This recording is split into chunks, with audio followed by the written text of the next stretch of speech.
Hi hello friends, welcome to my channel. Friends, video ಬಂದು current affairs December 1 to 10. ಇದು December current affairs ಅಂತ ನಾನು ಹೇಳ್ತಿಲ್ಲ, ಎಕ್ಸಾಮ್ಗೆ ಯೂಸ್ ಆಗಲಿ ಅನ್ನೋದಕ್ಕೋಸ್ಕರ ಏನು ಮಿಕ್ಸಡ್ ಇರುತ್ತೆ 2023 ಆಲ್ ರೌಂಡ್ ಕ್ವಶನ್ಸ್ಗಳನ್ನ ನಾನು ರಿಪೀಟ್ ಮಾಡಿ MSQ ಅಂದರೆ ರಸಪ್ರಶ್ನೆ ಥರ ಕ್ವಶನ್ಸ್ಗಳನ್ನ ಆಗ್ತಾ ಇರೋದು. ಸೊ ಹಾಗಾಗಿ ಇದು ಡಿಸೆಂಬರ್ ತಿಂಗಳ ಕರೆಂಟ್ ಅಫೇರ್ಸ್ ಅಂತ ಅಂದ್ಕೊಳ್ಳೋಕೆ ಹೋಗ್ಬಿಡಿ, ಆಲ್ ರೌಂಡ್ 2023 ಕರೆಂಟ್ ಅಫೇರ್ಸ್ ಆಗಿರುತ್ತೆ.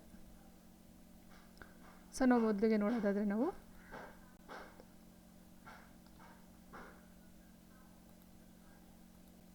ರಕ್ಷಣಾ ಸಚಿವಾಲಯವು ನವೀಕರಿಸಿದ ಸೂಪರ್ ರ್ಯಾಪಿಡ್ ಗನ್ ಮೌಂಟ್ ಮತ್ತು ಇತರ ಉಪಕರಣಗಳಿಗಾಗಿ ಸುಮಾರು 3,000 ಕೋಟಿಗಳಿಗೆ ಯಾವ ಸಂಸ್ಥೆಯೊಂದಿಗೆ ಒಪ್ಪಂದಕ್ಕೆ ಸಹಿ ಹಾಕಿದೆ?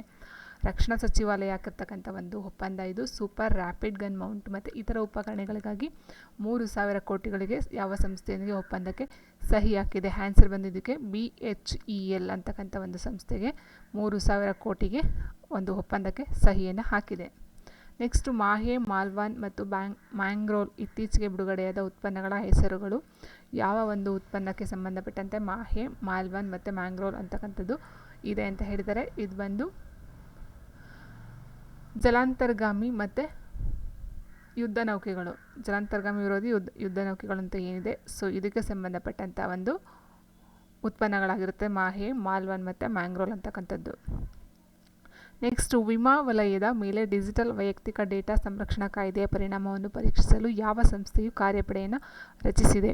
ವಿಮಾ ವಲಯದ ಮೇಲೆ ಡಿಜಿಟಲ್ ವೈಯಕ್ತಿಕ ಡೇಟಾ ಸಂರಕ್ಷಣಾ ಕಾಯ್ದೆಯ ಪರಿಣಾಮವನ್ನು ಪರೀಕ್ಷಿಸಲು ಯಾವ ಸಂಸ್ಥೆಯು ಕಾರ್ಯಪಡೆಯನ್ನು ರಚಿಸಿದೆ? ಆಪ್ಷನ್ನು ಎಲೆಕ್ಟ್ರಾನಿಕ್ಸ್ ಮತ್ತು IT ಸಚಿವಾಲಯ, IRDAI, RBI, SEBI ಅಂತ ಇದೆ.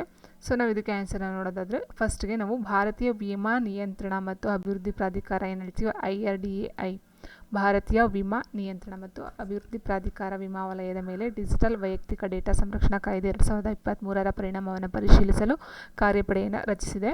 ಸೊ ಈ ಕಾನೂನು ಮತ್ತು ನ್ಯಾಯ ಸಚಿವಾಲಯ 2023 ಕಾಯ್ದೆಗೆ ಸೂಚನೆಯನ್ನು ನೀಡಿತು ಮತ್ತು IRDAI ಕಾರ್ಯನಿರ್ವಾಹಕ ನಿರ್ದೇಶಕರಾದಂಥ ನಾನ್ ಲೈಫ್ ಅಥವಾ ರಣದೀಪ್ ಸಿಂಗ್ ಜಪಾಲ್ ರವರ ನೇತೃತ್ವದಲ್ಲಿ ಈ ಒಂದು ವಿಮಾ ನಿಯಂತ್ರಕರು ಕಾರ್ಯಪಡೆಯನ್ನು ರಚನೆಯನ್ನು ಮಾಡ್ತಾರೆ. ಸೊ IRDAI ಭಾರತೀಯ ವಿಮಾ ನಿಯಂತ್ರಣ ಮತ್ತು ಅಭಿವೃದ್ಧಿ ಪ್ರಾಧಿಕಾರ, ಇದರ ಒಂದು ಕಾರ್ಯನಿರ್ವಾಹಕ ನಿರ್ದೇಶಕರು ರಣದೀಪ್ ಸಿಂಗ್ ಜಪಾಲ್ ಅವರಾಗಿರ್ತಾರೆ. ಇವರ ಒಂದು ಇದರಲ್ಲಿ ನೇತೃತ್ವದಲ್ಲಿ ಈ ಒಂದು ಒಪ್ಪಂದ ಆಗುತ್ತೆ.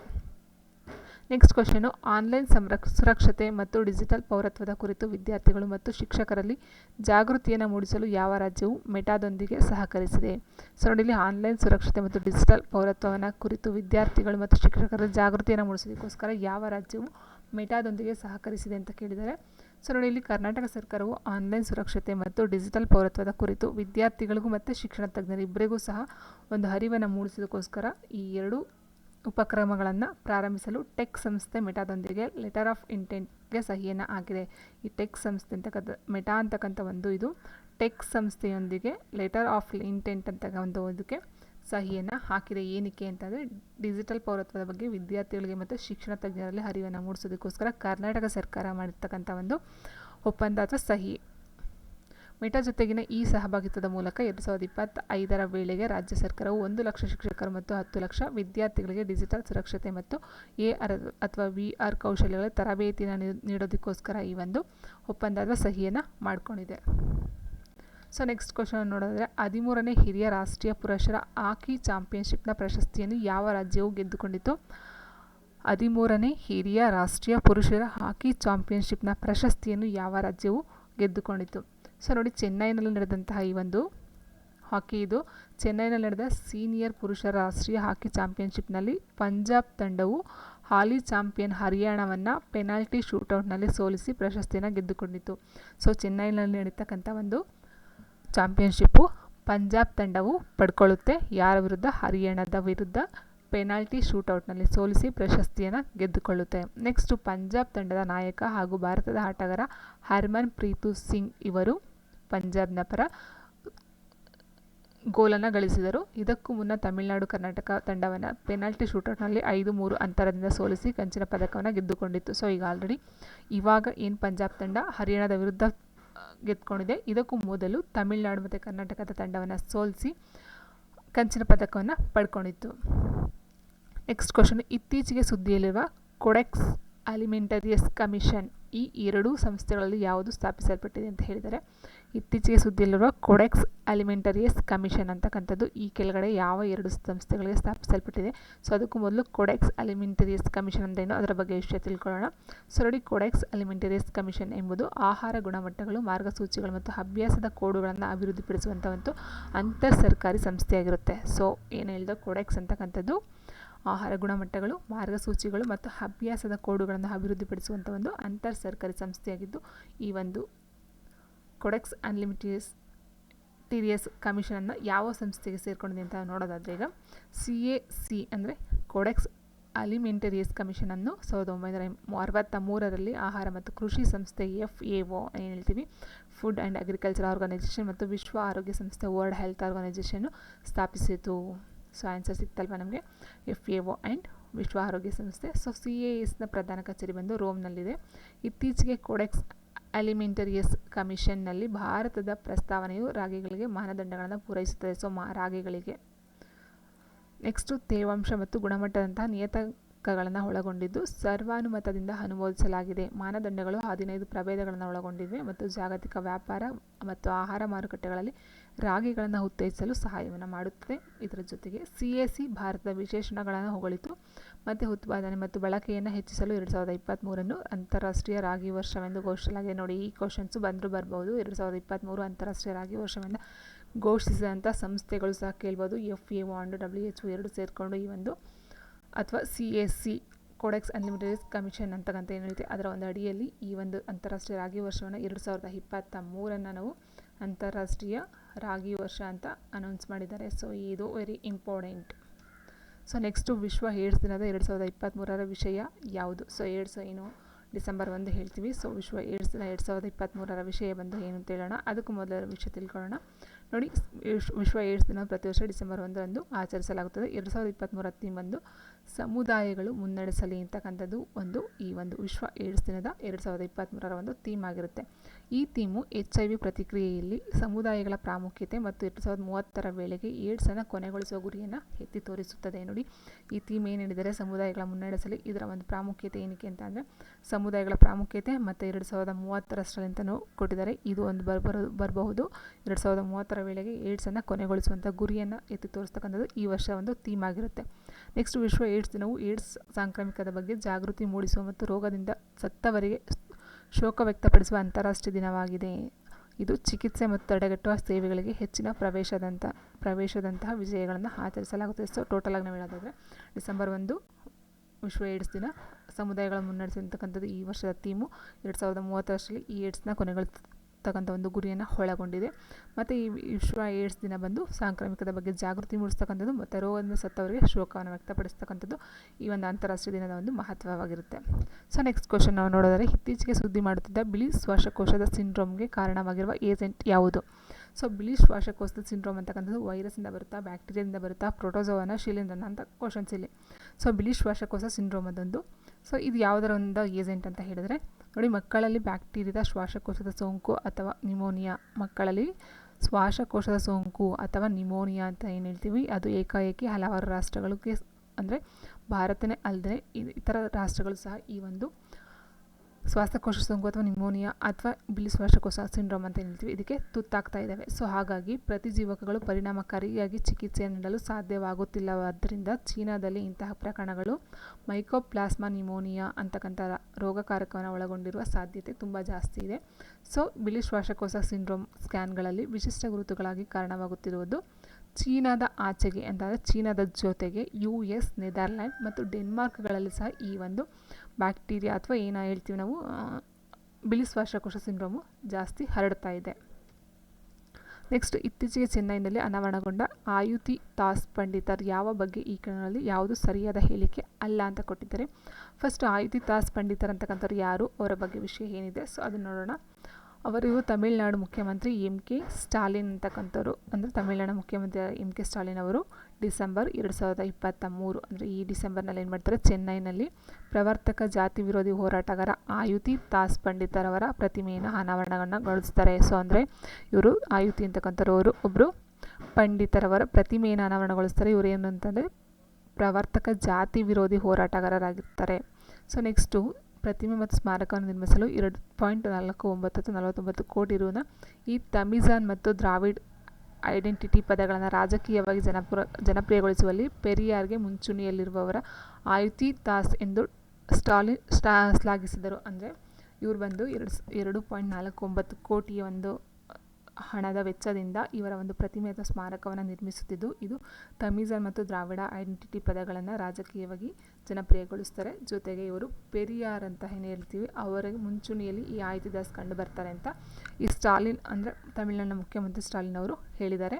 ನೆಕ್ಸ್ಟ್ 1845ರಲ್ಲಿ ಮದ್ರಾಸ್ನಲ್ಲಿ ಜನಿಸಿದ ಆಯುತಿ ದಾಸ್ ಅವರು 1891ರಲ್ಲಿ ರೆಟ್ಟಾಮಲೈ ಶ್ರೀನಿವಾಸ್ ಅವರೊಂದಿಗೆ ಸ್ಥಾಪಿಸಿದ ದ್ರಾವಿಡ ಮಹಾಜನ ಸಭಾದ ಮೂಲಕ ದ್ರಾವಿಡ ಸಿದ್ಧಾಂತವನ್ನು ಪ್ರಚಾರ ಮಾಡ್ತಾರೆ. ನೋಡಿ, ಇಲ್ಲಿ ದ್ರಾವಿಡ ಸಿದ್ಧಾಂತವನ್ನು ಪ್ರಚಾರ ಮಾಡ್ತಕ್ಕಂಥವ್ರು ಇಲ್ಲಿ ಇವರು ಸಹ ಒಬ್ಬರು ಬರ್ತಾರೆ. ಅವರ ಜೊತೆಗೆ ಸೇರಿಕೊಂಡವರು ದ್ರಾವಿಡ ಮಹಾಜನ ಸಭಾದ ಮೂಲಕ ಶ್ರೀನಿವಾಸ ಅಂದರೆ ರೆಟ್ಟಾಮಲೈ ಶ್ರೀನಿವಾಸ್ ಅವರ ಜೊತೆ ಸೇರಿಕೊಂಡು ದ್ರಾವಿಡ ಸಿದ್ಧಾಂತವನ್ನು ಪ್ರಚಾರವನ್ನು ಮಾಡ್ತಾರೆ. ಜೊತೆಗೆ 1876ರಲ್ಲಿ ದಾಸ್ ಅದ್ವೈತಾನಂದ ಸಭಾವನ್ನು ಸ್ಥಾಪಿಸ್ತಾರೆ. ನೋಡಿ, ಇಲ್ಲಿ ಅದ್ವೈತಾನಂದ ಸಭಾವನ್ನು ಸ್ಥಾಪಿಸ್ತಕ್ಕಂಥವ್ರು ಯಾರಂತ ಅಂದರೆ ಈಗ ಆಯುತಿ ದಾಸ್ ಪಂಡಿತರವರೇ ಆಗ್ತಾರೆ. ಮತ್ತು ರೇವಾ ಮತ್ತು ಜಾನ್ ರತಿನಾ ಅವರೊಂದಿಗೆ ದ್ರಾವಿಡ ಪಾಂಡಿಯನ್ ಪತ್ರಿಕೆಯನ್ನು ಸಹ ಪ್ರಾರಂಭಿಸ್ತಾರೆ. ನೋಡಿ, ಇಲ್ಲಿ ಇವರು ದ್ರಾವಿಡ ಸಿದ್ಧಾಂತವನ್ನು ಪ್ರಚಾರ ಮಾಡ್ತಾರೆ, ಅದ್ವೈತಾನಂದ ಸಭಾವನ್ನು ಸ್ಥಾಪನೆ ಮಾಡ್ತಾರೆ. ನೆಕ್ಸ್ಟ್ ದ್ರಾವಿಡ ಪಾಂಡಿಯನ್ ಪತ್ರಿಕೆಯನ್ನು ಸಹ ಪ್ರಾರಂಭಿಸ್ತಾರೆ. ಹಾಗಾಗಿ ಇವರು ಆಯುರ್ವೇದ ವೈದ್ಯರು ಸಹ ಆಗಿರ್ತಾರೆ. ಅದರ ಜೊತೆಗೆ ಇವರೊಬ್ಬರು ಜಾತಿ ವಿರೋಧಿ ಹೋರಾಟಗಾರರು ಆಗಿರ್ತಾರೆ. ನೋಡಿ, ಇಲ್ಲಿ ಕೊಟ್ಟಿದ್ದಾರೆ ದ್ರಾವಿಡ ಮಹಾಜನ ಸಭಾವನ್ನು ಸ್ಥಾಪಿಸ್ತಾರೆ.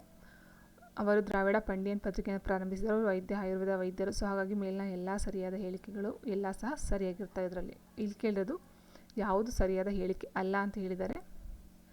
ಹಾಗಾಗಿ ಇವರು ವೈದ್ಯ ಮತ್ತು ಆಯುರ್ವೇದ ವೈದ್ಯರು ಆಗಿರೋದಿಲ್ಲ. ಇವರೊಬ್ಬರು ದ್ರಾವಿಡ ಮಹಾಜನ ಸಭಾವನ್ನು ಸ್ಥಾಪಿಸ್ತಾರೆ, ದ್ರಾವಿಡ ಪಾಂಡಿಯನ್ ಪತ್ರಿಕೆಯನ್ನು ಸ್ಥಾಪಿಸ್ತಾರೆ. ಮತ್ತು ಇವರೊಬ್ಬರು ವಿರೋಧಿ ಅಂದರೆ ಪ್ರವರ್ತಕ ಜಾತಿ ವಿರೋಧಿ ಹೋರಾಟಗಾರರಾಗಿರ್ತಾರೆ. ಅವರು ವೈದ್ಯ ಮತ್ತು ಅಥವಾ ಆಯುರ್ವೇದ ವೈದ್ಯರು ಆಗಿರೋದಿಲ್ಲ. ನೆಕ್ಸ್ಟು ಆನ್ಲೈನಲ್ಲಿ ಬಳಸಲಾಗುವ ತಪ್ಪು ಕೊರತೆ ಹಕ್ಕುಗಳು, ದೃಢೀಕರಣ, ಶೇಮಿಂಗು, ಬಲವಂತದ ಬಂಡಲಿಂಗ್ ಮತ್ತು ಚಂದಾದಾರರಿಗೆ ಬಲೆಗಳಿಗೆ ಬಳಸುವ ಸಾಮಾನ್ಯ ಪದ ಯಾವುದು ಮತ್ತು ಇತ್ತೀಚೆಗೆ ಭಾರತದಲ್ಲಿ ನಿಷೇಧಿಸಲಾಗಿದೆಯೇ? ಇಲ್ಲಿ ಆನ್ಲೈನಲ್ಲಿ ಬಳಸಲಾಗುವಂಥ ತಪ್ಪು ಕೊರತೆ ಹಕ್ಕುಗಳು, ದೃಢೀಕರಣ, ಶೇಮಿಂಗ್, ಬಲವಂತದ ಬಂಡಲಿಂಗ್ ಮತ್ತು ಚಂದಾದಾರರಿಗೆ ಬಲೆಗಳಿಗೆ ಬಳಸುವ ಸಾಮಾನ್ಯ ಪದ ಯಾವುದು ಅಂತ ಹೇಳಿದ್ದಾರೆ. ಇದ್ರ ಬಗ್ಗೆ ನಾವು ನೋಡೋದಾದರೆ ಡಾರ್ಕ್ ಪ್ಯಾಂಟರ್ಸ್ ಅಥವಾ ಡಾರ್ಕ್ ಮಾದರಿಗಳು ಅಂತ ಹೇಳಿದ್ದಾರೆ. ಇತ್ತೀಚೆಗೆ ಭಾರತೀಯ ಸರ್ಕಾರವು ಉದ್ದೇಶಿಸಿರುವ ಆನ್ಲೈನ್ ವಹಿವಾಟುಗಳಲ್ಲಿ ತಪ್ಪು ಕೊರತೆ ಹಕ್ಕುಗಳು, ದೃಢೀಕರಣ, ಶೇಮಿಂಗು, ಬಲವಂತದ ಬಂಡಲಿಂಗು ಮತ್ತು ಚಂದಾದಾರಿಕೆ ಬಲೆಗಳಂತಹ ತಂತ್ರಗಳಿಗೆ ಬಳಸುವ ಸಾಮಾನ್ಯ ಪದ ಡಾರ್ಕ್ ಮಾದರಿಗಳಾಗಿರುತ್ತೆ. ನೆಕ್ಸ್ಟ್ ಕ್ವಶನ್, ಇತ್ತೀಚೆಗೆ COP28 ಶೃಂಗಸಭೆಯಲ್ಲಿ ಜಾಗತಿಕ ನವೀಕರಿಸಬಹುದಾದ ಇಂಧನ ಪ್ರತಿಜ್ಞೆಗೆ ಭಾರತ ಏಕೆ ಸಹಿ ಹಾಕಲಿಲ್ಲ? ಈಗ ಇದು ಮೊನ್ನೆ ನಡೀತಕ್ಕಂಥದ್ದು, ಈಗ ರೀಸೆಂಟಾಗಿ ಕೊನೆ ಆಯಿತು. COP28 ಶೃಂಗಸಭೆಯಲ್ಲಿ ಜಾಗತಿಕ ನವೀಕರಿಸಬಹುದಾದ ಇಂಧನ ಪ್ರತಿಜ್ಞೆಗೆ ಭಾರತ ಏಕೆ ಸಹಿ ಹಾಕಲಿಲ್ಲ? ಕಾರಣ ಇದೆ. ಅದು ಕಾರಣ ಏನಂತ ನೋಡ್ಕೊಳ್ಳೋಣ ಬನ್ನಿ. ನೆಕ್ಸ್ಟ್, ದುಬೈನಲ್ಲಿ ನಡೆದಂಥ COP28 ಹವಾಮಾನ ಶೃಂಗಸಭೆಯಲ್ಲಿ ಪ್ರಾರಂಭಿಸಲಾದ ಜಾಗತಿಕ ನವೀಕರಿಸಬಹುದಾದಂಥ ಇಂಧನ ಪ್ರತಿಜ್ಞೆಗೆ ಸಹಿ ಹಾಕಲು ಭಾರತ ನಿರಾಕರಿಸಿದೆ. ಬಿಕಾಸ್ ಪ್ರತಿಜ್ಞೆಯು 2030ರ ವೇಳೆಗೆ ಜಾಗತಿಕವಾಗಿ ಸ್ಥಾಪಿಸಲಾದ ನವೀಕರಿಸಬಹುದಾದ ಇಂಧನ ಸಾಮರ್ಥ್ಯವನ್ನು 3 ಪಟ್ಟು ಹೆಚ್ಚಿಸಲು 118 ರಾಷ್ಟ್ರಗಳು ಬದ್ಧವಾಗಿವೆಯಂತೆ. ಅಂತಂದರೆ 2030ರ ವೇಳೆಗೆ ಜಾಗತಿಕವಾಗಿ ಸ್ಥಾಪಿಸಲಾದಂತಹ ನವೀಕರಿಸಬಹುದಾದ ಇಂಧನ ಸಾಮರ್ಥ್ಯವನ್ನು 3 ಪಟ್ಟು ಹೆಚ್ಚಿಸಲು 118 ರಾಷ್ಟ್ರಗಳು ಬದ್ಧವಾಗಿವೆ. ಆದರೆ ಭಾರತ ಇದಕ್ಕೆ ಒಪ್ಪಿಗೆ ಕೊಟ್ಟಿಲ್ಲ. ಬಿಕಾಸ್ ಏನಕ್ಕೆ ಅಂತ ಮುಂದೆ ನೋಡೋಣ. ಆದಾಗ್ಯೂ ಚೀನಾ, ಸೌದಿ ಅರೇಬಿಯಾ, ರಷ್ಯಾ ಮತ್ತು ಇರಾನ್ ಜೊತೆಗೆ ಭಾರತವು ಹೊರಗುಳಿಯಿತು. China, Saudi Arabia, Russia, Iran ಮತ್ತು ಭಾರತ ಈ 5 ದೇಶಗಳು ಏನು ಮಾಡ್ತವೆ, ಇದಕ್ಕೆ ಸಹಿಯನ್ನು ಹಾಕೋದಿಲ್ಲ. ಏನಕ್ಕೆ ಅಂತ ನೋಡೋದಾದರೆ ಭಾರತವು ತನ್ನದೇ ಆದ ರಾಷ್ಟ್ರೀಯ ನವೀಕರಿಸಬಹುದಾದ ಇಂಧನ ಗುರಿಗಳಿಗೆ ಬದ್ಧವಾಗಿದೆ. ಆದರೆ ಅಭಿವೃದ್ಧಿಯು ಆದ್ಯತೆಗಳಿಗೆ ಹಾನಿಯನ್ನು ಉಂಟು ಮಾಡುತ್ತದೆ. ಇದು ನವೀಕರಿಸಬಹುದಾದ ಇಂಧನ ಗುರಿಗಳಿಗೆ ಬದ್ಧವಾಗಿದ್ದರೂ ಸಹ ಅಭಿವೃದ್ಧಿಯ ಆದ್ಯತೆಗಳಿಗೆ ಇದು ಹಾನಿಯನ್ನು ಉಂಟು ಮಾಡುತ್ತಂತೆ. ಆ ಕಾರಣಕ್ಕಾಗಿ ಆ ನಿರ್ದಿಷ್ಟ ಪ್ರತಿಜ್ಞೆಯ ನಿಯಮಗಳನ್ನು ಒಪ್ಪಿಕೊಳ್ಳಲು ಸಾಧ್ಯವಾಗಿಲ್ಲ ಭಾರತಕ್ಕೆ. ನೆಕ್ಸ್ಟ್, ಭಾರತವು 2030ರ ವೇಳೆಗೆ 50% ಪಳೆಯುಳಿಕೆ ರಹಿತ ಇಂಧನವನ್ನು ಸ್ಥಾಪಿಸುವ ವಿದ್ಯುತ್ ಸಾಮರ್ಥ್ಯವನ್ನು ಹೊಂದುವ ಗುರಿಯನ್ನು ಹೊಂದಿದೆ. ಇದು ತುಂಬಾ ಗ್ರೇಟ್ ಅಲ್ಲ? ಅಂದರೆ ಈ ಭಾರತ ಅಭಿವೃದ್ಧಿಯ ಕಾಳಜಿ ಅಥವಾ ಅಭಿವೃದ್ಧಿಯ ಆದ್ಯತೆಯನ್ನು ಗಮನದಲ್ಲಿ ಇಟ್ಟುಕೊಂಡು ಈ ಒಂದು ಒಪ್ಪಂದಕ್ಕೆ ಸಹಿಯನ್ನು ಹಾಕಿಲ್ಲ. ಜೊತೆಗೆ 2030ರ ವೇಳೆಗೆ 50% ಪಳೆಯುಳಿಕೆಗೆ ರಹಿತ ಇಂಧನವನ್ನು ಸ್ಥಾಪಿಸುವ ವಿದ್ಯುತ್ ಸಾಮರ್ಥ್ಯವನ್ನು ಹೊಂದುವ ಗುರಿಯನ್ನು ಹೊಂದಿದೆ. ನೆಕ್ಸ್ಟ್, ಇತ್ತೀಚೆಗೆ ಸುದ್ದಿ ಮಾಡುತ್ತಿದ್ದ ಪ್ಯಾಂಗ್ಲ್ಯಾಂಡ್ ಶಿಬಿರವು ಈಶಾನ್ಯ ಭಾರತದ ಯಾವ ರಾಜ್ಯದಲ್ಲಿದೆ? ಪ್ಯಾಂಗ್ಲ್ಯಾಂಡ್ ಶಿಬಿರವು ಈಶಾನ್ಯ ಭಾರತದ ಯಾವ ರಾಜ್ಯದಲ್ಲಿದೆ? ನೋಡಿ, ಜನಾಂಗೀಯ ಘರ್ಷಣೆಗಳಿಂದಾಗಿ ಮಣಿಪುರದಲ್ಲಿ ಸ್ಥಳಾಂತರಗೊಂಡಂತಹ ನೂರಾರು ಜನರು ಮೇ 2022ರಿಂದ ಮಿಜೋರಾಂನ ರಾಜಧಾನಿ ಐಜ್ವಾಲ್ನಲ್ಲಿ ಆಶ್ರಯನ ಪಡೆಯುತ್ತಿದ್ದರು. ಏನಕ್ಕೆ? ಜನಾಂಗೀಯ ಘರ್ಷಣೆಯಿಂದ ಆಗ್ತಕ್ಕಂಥ ಒಂದು ತೊಂದರೆಯಿಂದ ಅವರಿಗೆ ಆಶ್ರಯ, ಮಕ್ಕಳಿಗೆ ಶಿಕ್ಷಣ ಮತ್ತು ಆರೋಗ್ಯ ರಕ್ಷಣೆಯನ್ನು ನೀಡಲಾಯಿತು. ಹಿಂದಿನ MNF ಸರ್ಕಾರ, ಆದಾಗ್ಯೂ ಮಿಜೋರಾಂ ಸರ್ಕಾರ ಏನು ಹೇಳ್ತೀವಿ ಅದು ಸಂಭಾವನೆಯ ಬದಲಾವಣೆಯನ್ನು ತರುವುದರೊಂದಿಗೆ ಐಜ್ವಾಲ್ನ ಪಾಕ್ಲ್ಯಾಂಡ್ ಶಿಬಿರದಲ್ಲಿ ನೆಲೆಸಿರುವ ಮಣಿಪುರಿ ನಿರಾಶ್ರಿತರು ತಮ್ಮ ಭವಿಷ್ಯದ ಬಗ್ಗೆ ಅನಿಶ್ಚಿತರಾಗಿದ್ದವರಿಗೆ ಅವರಿಗೆ ಒಂದು 62 ಕುಟುಂಬಗಳು ನಿರಂತರ ಬೆಂಬಲಕ್ಕೆ ಹೊಸ ಸರ್ಕಾರಕ್ಕೆ ಮನವಿಯನ್ನು ಮಾಡುತ್ತೆ ಮತ್ತು ಸ್ಥಿರತೆ ಮನೆಗೆ ಹಿಂದಿರುಗುವವರಿಗೆ ಉಳಿಯಲು ಅವಕಾಶವನ್ನು ಮಾಡಿಕೊಡುತ್ತೆ. ಸೊ ಹಾಗಾಗಿ ಈ ಒಂದು ಮಿಜೋರಾಂ ಸರ್ಕಾರ ಏನು ಮಾಡುತ್ತೆ, ಈ ಪ್ಲಾಂಕ್ನ ಶಿಬಿರವು ಈಶಾನ್ಯ ಭಾರತದ ಒಂದು ಮಿಜೋರಾಮಲ್ಲಿ ಕಂಡುಬರ್ತಕ್ಕಂಥ ಒಂದು ಶಿಬಿರ ಆಗಿರುತ್ತೆ. ನೆಕ್ಸ್ಟು ಓರಿಯೆಂಟಿಯಾ ಸುಟ್ಸ್ಗಮುಶಿ. ಓರಿಯೆಂಟಿಯಾ ಸುಟ್ಸ್ಗಮುಶಿ ಬ್ಯಾಕ್ಟೀರಿಯಾದಿಂದ ಯಾವ ರೋಗ ಉಂಟಾಗುತ್ತದೆ? Scrub typhus, malaria, dengue, chikungunya. So answer ನೋಡಿ, ಸ್ಕ್ರಬ್ ಟೈಫಸ್ಸು ಗುಜರಾತ್ನ ನರ್ಮದಾ ಜಿಲ್ಲೆಯಲ್ಲಿ ಸ್ಕ್ರಬ್ ಟೈಫಸ್ನ ಅಪರೂಪದ ಪ್ರಕರಣ ವರದಿಯಾಗಿದೆ. ಇದು ಕೀಟ ಕಡಿತದಿಂದ ಮೂಲಕ ಹರಡುವಂಥ ಒಂದು ಕಾಯಿಲೆಯಾಗಿರುತ್ತದೆ. ನೆಕ್ಸ್ಟು ಜ್ವರ, ಊತ, ತಲೆನೋವಿನಂತಹ ರೋಗ ಲಕ್ಷಣಗಳನ್ನು ಪ್ರದರ್ಶಿಸುತ್ತಿರುವ 51 ವರ್ಷದ ರೇಡಿಯಾ ಪದದ ಬುಡಕಟ್ಟು ಮಹಿಳೆ ಸೂರತ್ ಆಸ್ಪತ್ರೆಯಲ್ಲಿ ಚಿಕಿತ್ಸೆಯ ನಂತರ ಚೇತರಿಸಿಕೊಂಡಿದ್ದಾರೆ. ಸೊ ಅಂದರೆ ಈಗ ಸ್ಕ್ರಬ್ ಟೈಫಸ್ ಸೋಂಕು ದೃಢಪಟ್ಟಿದೆಯಂತೆ. ಇದು ಕೀಟ ಕಡಿತದಿಂದ ಬರ್ತಕ್ಕಂಥ ಒಂದು ಕಾಯಿಲೆ ಅಥವಾ ರೋಗ ಅಂತ ಹೇಳಬಹುದು. ನೆಕ್ಸ್ಟ್ ಲಾರ್ವಾ ಹುಳಗಳು ಅಥವಾ ಚಿಗುರುಗಳ ಕಡಿತದಿಂದ ಓರಿಯೆಂಟಿಯಾ ಸುಟ್ಸ್ಗಮುಶಿ ಬ್ಯಾಕ್ಟೀರಿಯಾದಿಂದ ಈ ರೋಗವು ಉಂಟಾಗುತ್ತೆ ಅಂತ ಹೇಳಿದ್ದಾರೆ. ಲಾರ್ವಾ ಹುಳುಗಳ ಅಥವಾ ಚಿಗುರುಗಳ ಕಡಿತದಿಂದ ಅಥವಾ ಓರಿಯೆಂಟಿಯಾ ಸುಟ್ಸ್ಗಮುಶಿ ಬ್ಯಾಕ್ಟೀರಿಯಾದಿಂದ ಈ ಒಂದು ಸ್ಕ್ರಬ್ ಟೈಫಸ್ ಅಂತಕ್ಕಂಥದ್ದು ಬರ್ತಾ ಇದೆ. ನೆಕ್ಸ್ಟು SWIS ಮತ್ತು STEPS ಟೈಪ್ಸ್ ಉಪಕರಣಗಳು ಇಸ್ರೋದ ಯಾವ ಕಾರ್ಯಾಚರಣೆಗೆ ಸಂಬಂಧಿಸಿವೆ ಅಂತ ಹೇಳಿದ್ದಾರೆ. ಸೊ ನೋಡಿ, ಆದಿತ್ಯ L1 ಇತ್ತೀಚಿನ ತಿಂಗಳುಗಳಲ್ಲಿ 2 ಅತ್ಯಾಧುನಿಕ ಕಣ ಸ್ಪೆಕ್ಟ್ರೋಮೀಟರ್ಗಳು ದತ್ತಾಂಶ ಸಂಗ್ರಹಣೆಯನ್ನು ಆರಂಭಿಸುವುದರಿಂದ ಭಾರತದ ಆದಿತ್ಯ L1 ಉಪಗ್ರಹಗಳು ಸೌರ ಮಾರುತದ ಎನಿಗ್ಮಾಗಳನ್ನು ಬಿಚ್ಚಿಡಲು ಪ್ರಾರಂಭಿಸಿದೆಯಂತೆ. ಆದಿತ್ಯ ಸೌರ ಮಾರುತದ ಕಣಗಳ ಪ್ರಯೋಗದ ಪೇಲೋಡ್ನಲ್ಲಿರುವ ಸ್ವಿಸ್ ಮತ್ತು ಸ್ಟೆಪ್ಸ್ ಉಪಕರಣಗಳು ಸೂರ್ಯ ಭೂಮಿಯ ಲ್ಯಾಂಗ್ರೇಂಜ್ ಪಾಯಿಂಟ್ L1 ಬಳಿ ಸೌರ ಮಾರುತದ ವರ್ತನೆಯ ಏರಿಳಿತಗಳನ್ನು ಪ್ರದರ್ಶಿಸುವ ಪ್ರೋಟಾನ್ಗಳು, ಹೀಲಿಯಂ ಅಯನ್ಗಳು ಮತ್ತು ಶಕ್ತಿ ಇಸ್ಟೋಮ್ಗಳನ್ನು ಪತ್ತೆ ಹಚ್ಚಿವೆಯಂತೆ. ಯಾವುದು? ಸ್ವಿಸ್ ಮತ್ತು ಸ್ಟೆಪ್ಸು. ಯಾವುದರಲ್ಲಿ? ಆದಿತ್ಯ L1ನಲ್ಲಿ ಕಂಡುಬರ್ತಕ್ಕಂಥದ್ದು. ನೆಕ್ಸ್ಟು ಈ ಸ್ವಿಸ್ನ 360 ಡಿಗ್ರಿ ಕವರೇಜ್ ಮತ್ತು ಡೈರೆಕ್ಷನಲ್ ಮಾನಿಟರಿಂಗ್ ಸಾಮರ್ಥ್ಯಗಳು, ಸೌರ ಮಾರುತದ ಗುಣಲಕ್ಷಣಗಳು, ವ್ಯತ್ಯಾಸಗಳು, ಭೂಮಿಯ ಮೇಲೆ ಪ್ರಭಾವ ಬೀರುವ ಬಾಹ್ಯಾಕಾಶ ಹವಾಮಾನದ ಲಿಂಕ್ಗಳನ್ನು ಗಮನಾರ್ಹವಾಗಿ ಗ್ರಹಿಸುತ್ತವಂತೆ. ಇನ್ನು ಆದಿತ್ಯ L1 ಅಡೆತಡೆ ಇಲ್ಲದ ಸೌರ ವಿಪಕ್ಷಗಾಗಿ L1 ರಕ್ಷಣೆಯ ಬಿಂದುವನ್ನು ಸಮೀಪಿಸುತ್ತಿರುವಾಗ ಸಂಕೀರ್ಣ ಸೌರ ಮಾರುತ ಮತ್ತು ಕರೋನಾ ತಪಾಸಣೆಯ ಬಗ್ಗೆ ನಿರಂತರ ಪ್ರಶ್ನೆಗಳನ್ನು ಪರಿಹರಿಸಲು ಸಂಶೋಧಕರು ಹೆಚ್ಚಿನ ಬಹಿರಂಗಪಡಿಸುವಿಕೆಯನ್ನು ಕುತೂಹಲದಿಂದ ನಿರೀಕ್ಷಿಸುತ್ತಿದ್ದಾರೆ ಅಂತ ಹೇಳಿದ್ದಾರೆ. ಸೊ ನೆಕ್ಸ್ಟ್ ತನ್ನ ದೇಶಕ್ಕಾಗಿ OPEC+ ಸದಸ್ಯತ್ವವನ್ನು ವಹಿಸುತ್ತಿರುವ ಲುಲಾ ಡಾ ಸಿಲ್ವಾ ಅವರು ಯಾವ ದೇಶದ ಅಧ್ಯಕ್ಷರಾಗಿದ್ದಾರೆ? ಸೊ ನೋಡಿ, ಬ್ರೆಜಿಲ್ನ ಅಧ್ಯಕ್ಷ ಲುಲಾ ಡಾ ಸಿಲ್ವಾ ಬ್ರೆಜಿಲ್ ತನ್ನ ಸ್ವಂತ ತೈಲ ಉತ್ಪಾದನೆಯನ್ನು ಮಿತಿಗೊಳಿಸಲು ಅಲ್ಲ, ಪಳೆಯುಳಿಕೆ ಇಂಧನಗಳಿಂದ ದೂರ ಸರಿಯಲು ಸದಸ್ಯ ರಾಷ್ಟ್ರಗಳನ್ನು ಮನವೊಲಿಸಲು OPEC+ ಸದಸ್ಯತ್ವವನ್ನು ಬಯಸುತ್ತಿದೆ. ನಾವೇನು ಹೇಳ್ದೋ ಈಗ ಆಲ್ರೆಡಿ ನವೀಕರಿಸಬಹುದಾದ ಇಂಧನಗಳಿಗೆ ಒಂದು ಭಾರತ ಸರ್ಕಾರ ಏನು ಒಪ್ಪಿಗೆ ಕೊಡಲಿಲ್ಲ ಅಂತ ಹೇಳಿದ್ವಿ, ಅದೇ ಸೇಮ್ ಇದು ಇಲ್ಲೂ ಬರ್ತಾ ಇದೆ. ಸೊ ಪಳೆಯುಳಿಕೆ ಇಂಧನಗಳಿಂದ ದೂರ ಸರಿಯಲು ಮತ್ತು ತೈಲ ಉತ್ಪಾದನೆ ಮಿತಿಗೊಳಿಸಲು ಅಲ್ಲ, ಪಳೆಯುಳಿಕೆ ಇಂಧನಗಳಿಂದ ದೂರ ಸರಿಯಲು ಸದಸ್ಯ ರಾಷ್ಟ್ರಗಳನ್ನು ಮನವೊಲಿಸಲು OPEC+ ಸದಸ್ಯತ್ವವನ್ನು ಬಯಸುತ್ತಿದೆ ಎಂದು ಸ್ಪಷ್ಟಪಡಿಸಿದ್ದಾರೆ. ಯಾರು? ಬ್ರೆಜಿಲ್ನ ಅಧ್ಯಕ್ಷ ಲುಲಾ ಸಿಲ್ವಾ ಅಂತಕ್ಕಂಥವ್ರು. ನೆಕ್ಸ್ಟು ಬದಲಿಗೆ ಆಫ್ರಿಕಾ ಮತ್ತು ಲ್ಯಾಟಿನ್ ಅಮೆರಿಕಾದಂತಹ ಬಡ ಪ್ರದೇಶಗಳಿಗೆ ನವೀಕರಿಸಬಹುದಾದ ಇಂಧನ ಅಭಿವೃದ್ಧಿ ಸಹಾಯಕಕ್ಕೆ ಲಾಭವನ್ನು ಹೂಡಿಕೆ ಮಾಡಲು ಪ್ರಮುಖ ತೈಲ ಉತ್ಪಾದಕರನ್ನು ಮನವೊಲಿಸಲು ಗುರಿಯನ್ನು ಬ್ರೆಜಿಲ್ ಹೊಂದಿದೆ ಎಂದು ಲೂಲಾ ಅವರು ಹೇಳಿದ್ದಾರೆ.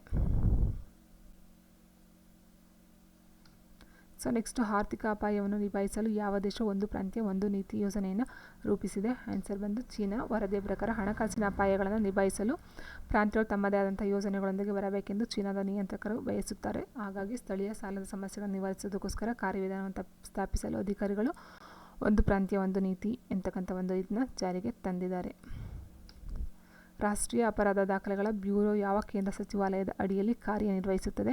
ಸೊ ಬ್ಯೂರೋ ಅಂತಕ್ಕಂಥದ್ದು ಗೃಹ ವ್ಯವಹಾರಗಳ ಸಚಿವಾಲಯ. ಸೊ ಈ ಬ್ಯೂರೋ ಬಗ್ಗೆ ನಾವು ನೋಡೋದಾದರೆ ನೋಡಿ, ಬ್ಯೂರೋ ಅಂತಕ್ಕಂಥದ್ದು 2022ರಲ್ಲಿ ಭಾರತದಾದ್ಯಂತ ಒಟ್ಟು 4,45,256 ಮಹಿಳೆಯರ ವಿರುದ್ಧದ ಅಪರಾಧ ಪ್ರಕರಣಗಳು ದಾಖಲಾಗಿವೆ. 2021ರಲ್ಲಿ 4,28,278 ಮತ್ತು 2020 3,71,503 ದರ ಪ್ರತಿ ಲಕ್ಷ ಜನಸಂಖ್ಯೆಗೆ ಮಹಿಳೆಯರ ವಿರುದ್ಧ ಅಪರಾಧಗಳು 66.4ರಷ್ಟಿದೆ. ಅಂದರೆ ಇಷ್ಟು ಜನಸಂಖ್ಯೆಗೆ 66.4ರಷ್ಟು ಈ ಒಂದು ಅಪರಾಧಗಳು ಕಂಡು ಬರ್ತೈತೆ. ಇಂಥ ಪ್ರಕರಣಗಳ ಚಾರ್ಜ್ ಶೀಟ್ಗೆ 75.8ರಷ್ಟಿದೆ ಎಂದು ರಾಷ್ಟ್ರೀಯ ಅಪರಾಧ ತನಿಖೆಗಳು ಬ್ಯೂರೋ ವಾರ್ಷಿಕ ಅಪರಾಧ ವರದಿಯನ್ನು ಡೇಟಾವನ್ನು ತೋರಿಸಿದೆ. ಅಂದರೆ NCRB ಅಂತಕ್ಕಂಥದ್ದು ರಾಷ್ಟ್ರೀಯ ಅಪರಾಧ ದಾಖಲೆಗಳ ಬ್ಯೂರೋ ವಾರ್ಷಿಕ ಅಪರಾಧ ವರದಿಯನ್ನು ಡೇಟಾವನ್ನು ತೋರಿಸಿದೆ.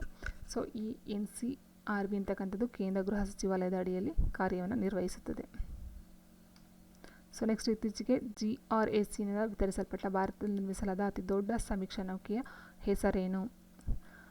ಅತಿ ದೊಡ್ಡ ಸಮೀಕ್ಷಾ ನೌಕೆಯ ಹೆಸರು INS ಸಂದಾಯಕ್ ಅಂತಕ್ಕಂಥದ್ದು. ಗಾರ್ಡನ್ ರೀಚ್ ಶಿಪ್ ಬಿಲ್ಡರ್ಗಳು ಮತ್ತು ಇಂಜಿನಿಯರ್ಸ್ಗಳು ಭಾರತದಲ್ಲಿ ನಿರ್ಮಿಸಲಾದ ಅತಿ ದೊಡ್ಡ ಸಮೀಕ್ಷಾ ನೌಕೆ INS ಸಂದಾಯಕನ ನೌಕಾಪಡೆಯ ದಿನದ 2023 ಭಾರತೀಯ ನೌಕಾಪಡೆಗೆ ತಲುಪಿಸಿದರು.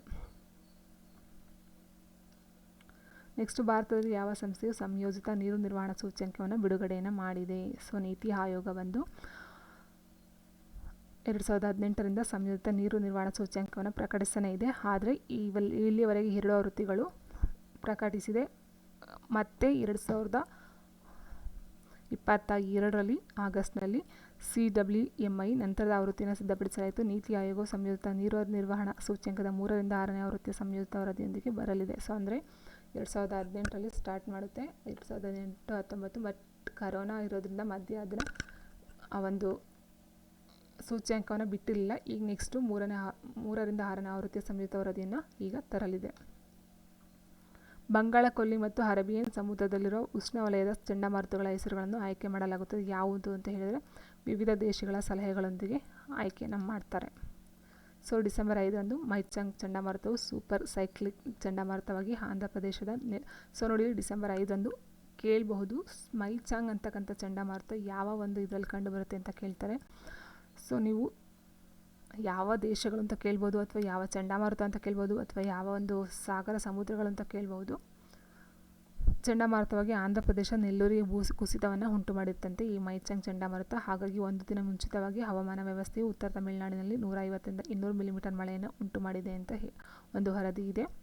ಸೊ ನೆಕ್ಸ್ಟ್ 2000ರಲ್ಲಿ UN ಆರ್ಥಿಕ ಮತ್ತು ಸಾಮಾಜಿಕ ಆಯೋಗದ ಸದಸ್ಯರೊಂದಿಗೆ ವಿಶ್ವ ಹವಾಮಾನ ಸಂಸ್ಥೆ ಸಮಿತಿಯು ಬಂಗಾಳ ಕೊಲ್ಲಿ ಮತ್ತು ಅರೇಬಿಯನ್ ಸಮುದ್ರದಲ್ಲಿನ ಉಷ್ಣವಲಯದ ಚಂಡಮಾರುತಗಳ ಹೆಸರುಗಳನ್ನು ಪಟ್ಟಿ ಮಾಡಿತ್ತಂತೆ. ಅಂದರೆ 2000ರಲ್ಲಿ ಈ ಒಂದು ಚಂಡಮಾರುತಗಳ ಹೆಸರುಗಳನ್ನು ಪಟ್ಟಿ ಮಾಡಿತ್ತು. ಯಾವುದರಲ್ಲಿ? ವಿಶ್ವ ಹವಾಮಾನ ಸಂಸ್ಥೆಯ ಸಮಿತಿಯು ಬಂಗಾಳ ಕೊಲ್ಲಿ ಮತ್ತು ಅರೇಬಿಯನ್ ಸಮುದ್ರದಿಂದ ಉಷ್ಣವಲಯದ ಚಂಡಮಾರುತಗಳ ಹೆಸರುಗಳನ್ನು ಪಟ್ಟಿ ಮಾಡಿತ್ತು. ಇದನ್ನು ಸೆಪ್ಟೆಂಬರ್ 2004 ಋತುವಿನಿಂದ ನೀಡಲಾಗುವುದು ಮತ್ತು ಪ್ರತಿ ಚಂಡಮಾರುತ ಹೆಸರನ್ನು ಆ ಪಟ್ಟಿಯಿಂದ ಆಯ್ಕೆ ಮಾಡಲಾಗುತ್ತದೆ. ಯಾವ ಪಟ್ಟಿಯಿಂದ ಅಂತ ಹೇಳಿದರೆ ಈ ಒಂದು ಏನು 2000ರಲ್ಲಿ ಹೇಳಿತ್ತು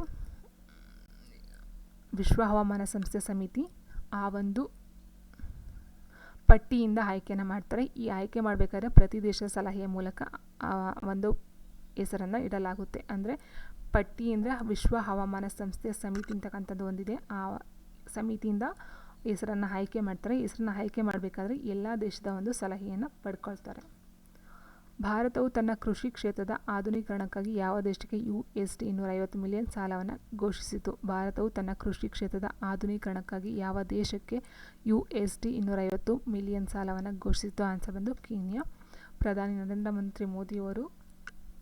ನರೇಂದ್ರ ಮೋದಿಯವರು ಕೀನ್ಯಾದ ಅಧ್ಯಕ್ಷ. ನೋಡಿ, ಕೀನ್ಯಾದ ಅಧ್ಯಕ್ಷರು ಅಂತ ಕೇಳ್ಬೋದು. ವಿಲಿಯಂ ಸಮೋಯಿ ರೂಟೋ ಅವರು ದ್ವಿಪಕ್ಷೀಯ ಸಂಬಂಧಗಳನ್ನು ವರ್ಧಿಸಲು ಒಪ್ಪಿಕೊಂಡಿದ್ದರಿಂದ ಭಾರತವು ತನ್ನ ಕೃಷಿ ಕ್ಷೇತ್ರದ ಆಧುನೀಕರಣಕ್ಕಾಗಿ ಕೀನ್ಯಾಕ್ಕೆ USD 250 ಮಿಲಿಯನ್ ಸಾಲವನ್ನು ಘೋಷಿಸಿದೆ. ಸೊ ಇದು ರಕ್ಷಣೆ, ವ್ಯಾಪಾರ, ಶಕ್ತಿ, ಡಿಜಿಟಲ್, ಸಾರ್ವಜನಿಕ ಮೂಲಸೌಕರ್ಯ ಮತ್ತು ಆರೋಗ್ಯ ಕ್ಷೇತ್ರಗಳಿಗೆ ಸಂಬಂಧಪಟ್ಟಂತೆ 250 ಮಿಲಿಯನ್ ಸಾಲವನ್ನು ಘೋಷಿಸಿದೆ. ಸೊ ಇದ್ರ ಜೊತೆಗೆ ನಾನು ಆಗಲೇ ಹೇಳ್ದಂಗೆ ರಾಗಿ ವರ್ಷ ಅಂತ ಏನು ಹೇಳ್ದು, ಸೊ ಅದು ಸಹ ಇದಕ್ಕೆ ಸೇರಿಕೊಂಡಿದೆ. ನೋಡಿ, ಉಭಯ ದೇಶಗಳು ಕ್ರೀಡೆ, ಶಿಕ್ಷಣ ಮತ್ತು ಡಿಜಿಟಲ್ ಪರಿಹಾರ ಸೇರಿದಂತೆ ವಿವಿಧ ಕ್ಷೇತ್ರಗಳಲ್ಲಿ ಸಹಕಾರವನ್ನು ಒದಗಿಸುವ 5 ಒಪ್ಪಂದಗಳಿಗೆ ಸಹಿಯನ್ನು ಹಾಕಿದ್ದು, ಹಿಂದೂ ಮಹಾಸಾಗರ ಪ್ರದೇಶದಲ್ಲಿ ಸಮುದ್ರದ ನಿಶ್ಚಿತಾರ್ಥವನ್ನು ಹೆಚ್ಚಿಸಲು ಜಂಟಿ ದೃಷ್ಟಿ ದಾಖಲೆಯನ್ನು ಅನಾವರಣಗೊಳಿಸಿತ್ತು. ರಾಗಿ ಸೇರಿದಂತೆ ಬೆಳೆಗಳನ್ನು ಬೆಳೆಯಲು ಭಾರತೀಯ ಕಂಪನಿಗಳು ಮತ್ತು ಸಂಸ್ಥೆಗಳಿಗೆ ಭೂಮಿಯನ್ನು ಒದಗಿಸಲು ಕೀನ್ಯಾದ ಕಡೆಯವರು ಮುಂದಾದರು ಅಂತ ಹೇಳಿದ್ದಾರೆ. ಅಂದರೆ ಕೀನ್ಯಾದಲ್ಲಿ 2021ಕ್ಕೆ ಹೋಲಿಸಿದರೆ 2022ರಲ್ಲಿ ಸೈಬರ್ ಅಪರಾಧಗಳು ಮತ್ತು ಆರ್ಥಿಕ ಅಪರಾಧಗಳ ಪ್ರವೃತ್ತಿ ಏನು ಹೆಚ್ಚಿದೆ, ಕಮ್ಮಿ ಇದೆ ಅಂತ ಕೇಳಿದರೆ ಹೆಚ್ಚಿದೆ. ಸೊ 2021ಕ್ಕೆ ಹೋಲಿಸಿದರೆ 2022ರಲ್ಲಿ ದಾಖಲಾದ ಸೈಬರ್ ಅಪರಾಧಗಳಲ್ಲಿ ಭಾರತವು 24% ಏರಿಕೆಯನ್ನು ಕಂಡಿದೆ. ಆದರೆ ಇತರ ವರ್ಗಗಳ ಅಪರಾಧಗಳು, ಆರ್ಥಿಕ ಅಪರಾಧಗಳು, ಹಿರಿಯರ ವಿರುದ್ಧದ ಅಪರಾಧಗಳು ಸೇರಿದಂತೆ ರಾಷ್ಟ್ರೀಯ ಅಪರಾಧ ದಾಖಲೆಗಳು ಬ್ಯೂರೋ ಬಿಡುಗಡೆ ಮಾಡಿದ ಇತ್ತೀಚಿನ ಮಾಹಿತಿಯ ಪ್ರಕಾರ ನಾಗರಿಕರು ಬಂದು 9%, ಮಹಿಳೆಯರ ವಿರುದ್ಧ ಬಂದು 4% ಕೂಡ ಹೆಚ್ಚಳವನ್ನು ದಾಖಲಿಸಿದ್ದಾರಂತೆ.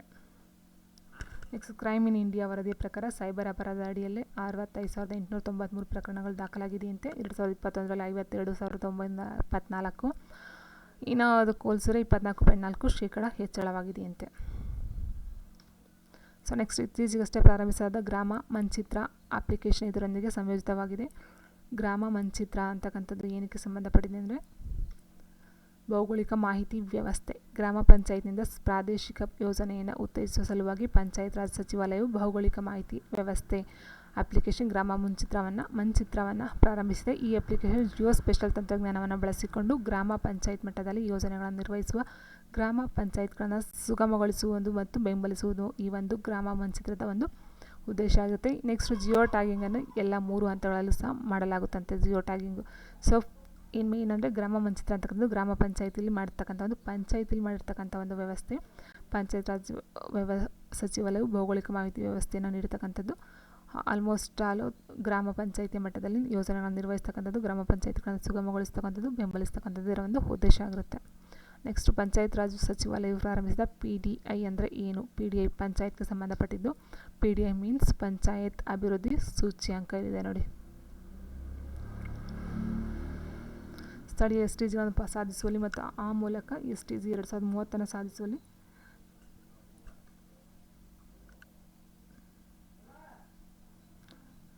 ಸೊ ಈ ಒಂದು SDG PDI ಮೀನ್ಸ್ ಪಂಚಾಯತ್ ಅಭಿವೃದ್ಧಿ ಸೂಚ್ಯಂಕ.